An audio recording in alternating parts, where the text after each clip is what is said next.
Ready to run your first game? Here's everything you need to know.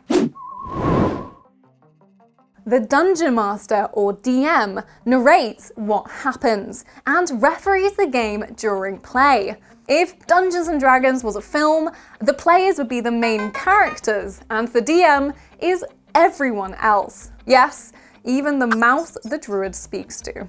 You don't have to be an actor or author to be an amazing DM, so long as everyone is having fun, you included. You're not in competition with your players. Your end game isn't to kill them. Well, most of the time. You're actually working together to have a great time and create a fun, memorable story. Don't be intimidated by rules. They're just meant to be a guide. You are in charge. Not sure what the rule is for when your rogue wants to grapple down from the ceiling to steal priceless art? You can check the books, or just make a judgment call. Decide how you want the story to go. Remember, the most important rule is that you have fun. As a DM runs the adventure, it's useful for you to have some idea of what's going to happen before the game, although you can just improv everything if you want. I bow down to your talent. Most DMs will spend time reading through their chosen adventure, sussing out the plot, map, and maybe coming up with a voice for a goblin. Others write their own adventures, inspired by favourite movies or books, and some just draw from the depths of their imagination and unleash the horrors on their poor, unsuspecting players. The Dungeon Master's Guide has tons of resources to help you bring this to life through creating good villains to planning out a dungeon and all the rules that come with it. It's a good idea to talk to your players first, see what kind of adventure they want.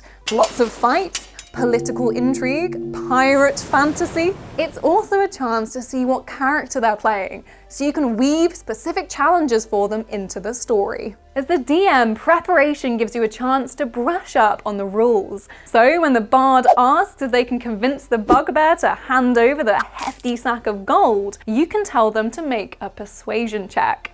But you and the dice make the final call. The bard is not as hot as they think they are.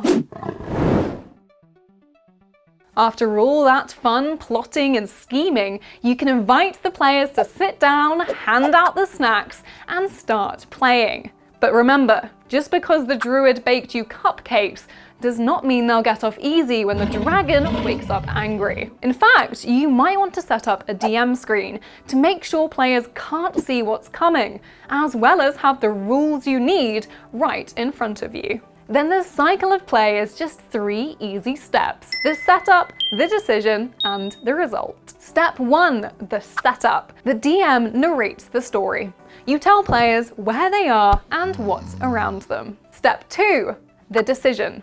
Players then decide what they want to do. Step 3, the result.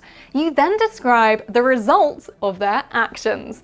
This can be after a roll of the dice to see if they succeed or fail. Alternatively, you can cut straight to the details without referring to the dice. If the barbarian charges into a room to greet a beholder, they don't need to make a stealth check. It saw them, and you can let the player know just how screwed they are. Or with a bull with eyes on stalks doesn't look like something you want to face, pick up the monster manual for more formidable foes to populate your game. You can't predict what your players will do, so improvise, make it up on the spot. Go with something funny or interesting, or that makes a good story to tell over ales at a tavern later on. So that's all it takes to be a dungeon master. A bit of preparation and you'll be running your very own adventure in no time.